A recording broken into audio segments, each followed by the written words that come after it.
lalapit na. Ay! Ano ba yan? OA ha? Ingay-ingay? Ay, nakuhan. Tinan mo itong nilalaro nila zombie. Kamukha nung zombie dumalo kagabi. Ewan? Bakit? May zombie ba pag umaga? Meron. Eto, ayun. Kita mo liwanag kung may araw. Laro lang yan eh. Ay. Nakahanda na ba yung mga challenges na naiisip nyo para dun sa mga empleyado ng punerarya at saka ng sementeryo, Okay na po, plansyado na po, La. yun pala naman. Good morning, La.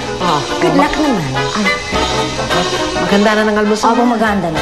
La, baka po kailangan natin mag-usap-usap. Napaka-serious ng pinagsasabi mong yan, Agapito. Sige, kung kailangan mag-usap tayo, mag-uusap tayo, Agapito. Nay! Ano? Irito. Lobat? Anong pag-uusapan natin? Ipinatawag namin kayo para pag-usapan natin ang depensang gagawin natin laban sa mga zombies na umatake sa ating kagabi.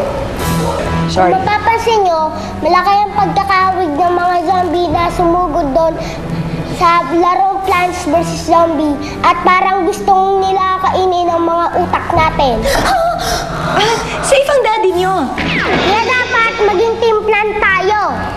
Kaya kailangan nyo na mag-isip kung anong plan kayo. Ako, repolyo, bilugan. Ako, talong. Uy, kulay ko yun. Hindi kamote ka. Okay. Ay, ako la. Alugbati. La, cauliflower ako. Walang cauliflower, kemba ay kubo. Sige, ang palaya ka na lang. Okay. Ano naman ganun? Lobat na naman! Yoko na. Kainis talaga ito. Makalayas na nga dito. Sus ka, late pa ako sa meeting ko.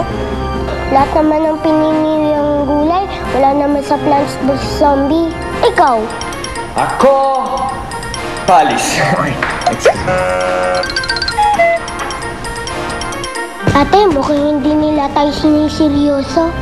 Dapat kasi nagpatulo ka ng luha eh. Wala nang audience eh. O di mamaya.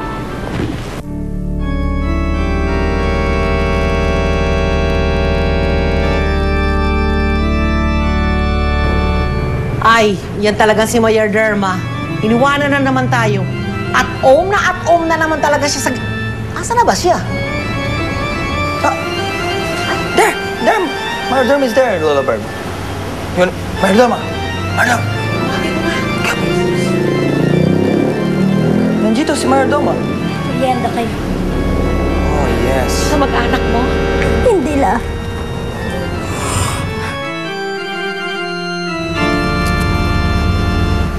Macho!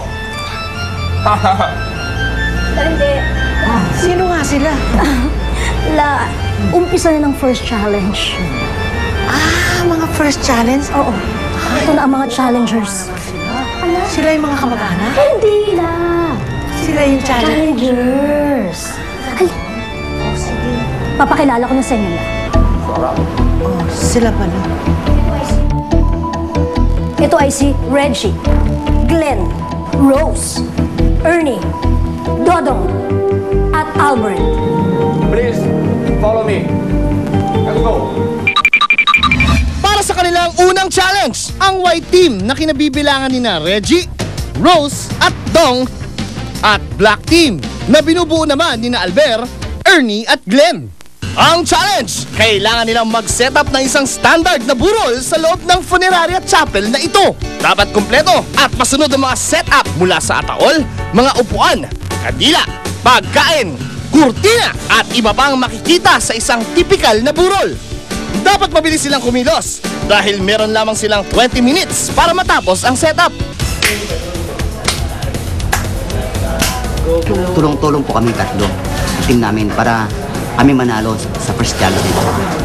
Yun, mapakita namin yung maayos namin pag-display ng mga ilaw na nakikita namin dyan. Tapos yung itungo sa kanila na maayos para maayos yung dating namin. Para hindi magulo. Mukhang ready to fight na ang white team. Suwak kaya ang kanilang background and experience sa trabaho sa challenge na ito? Anak ng may-ari ng funeraria ang isang miyembro ng white team na si Reggie Bonita. ahente tapos sa opisina lang nakipag-usap sa namatayan. Idol daw ni Reggie ang kanyang tatay na siyang nagmamay-ari ng kanilang funeral parlor business. Siyempre, proud ako nung pa. Idol ko yun eh. Simula pa. And that time na sabi ko, wala bang course na kulinarya? Sagot niya sa akin, gunggong. walang course ng kulinarya. Mag-aral ka na lang. Mula naman sa Bicol ang nag-iisang babaeng napili ni Lola, si Rose Castillo, isang sepulturera. Ang trabaho ko po, tagapaglinis sa sementeryo, tagabantay ng mga mausoleo. Yung mga pamilyang may kaya sa buhay, pag yumao sila, kasama yung mga paintings nila, mga base, kung ano pa, na importante doon sa namatay. Ano kaya ang nagtulak sa kanya para sumali sa paliksahang ito? Kasi gipit nga ako, kapos-kapos ako. Malaking bagay yung 100,000. Maglakad ka maghapon, hindi mo mapupulot yun. Magtrabaho ka ng 3 linggo, 10 linggo, hindi mo makukuha yung 100,000. Ilang buwan mo pagtatrabaho yun sa hirap ng buhay ngayon. Saktong-sakto naman sa undas ang pangalan ng pangatlong miyembro ng White Team na si Nesefero Purgatorio, isang masipag na funeraria helper. Kasi pagka may libing kami, tinatawagan ako ng kumpare ko, may-ari ng funeraria. Halimbawa, tuwing may libing, kailangan ng asista ng paro, tinatawagan ako. Pagka may patay, tsaka lang kami may buhay.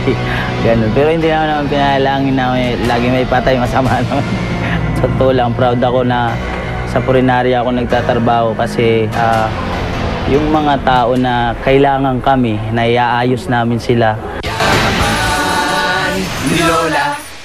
Susunod!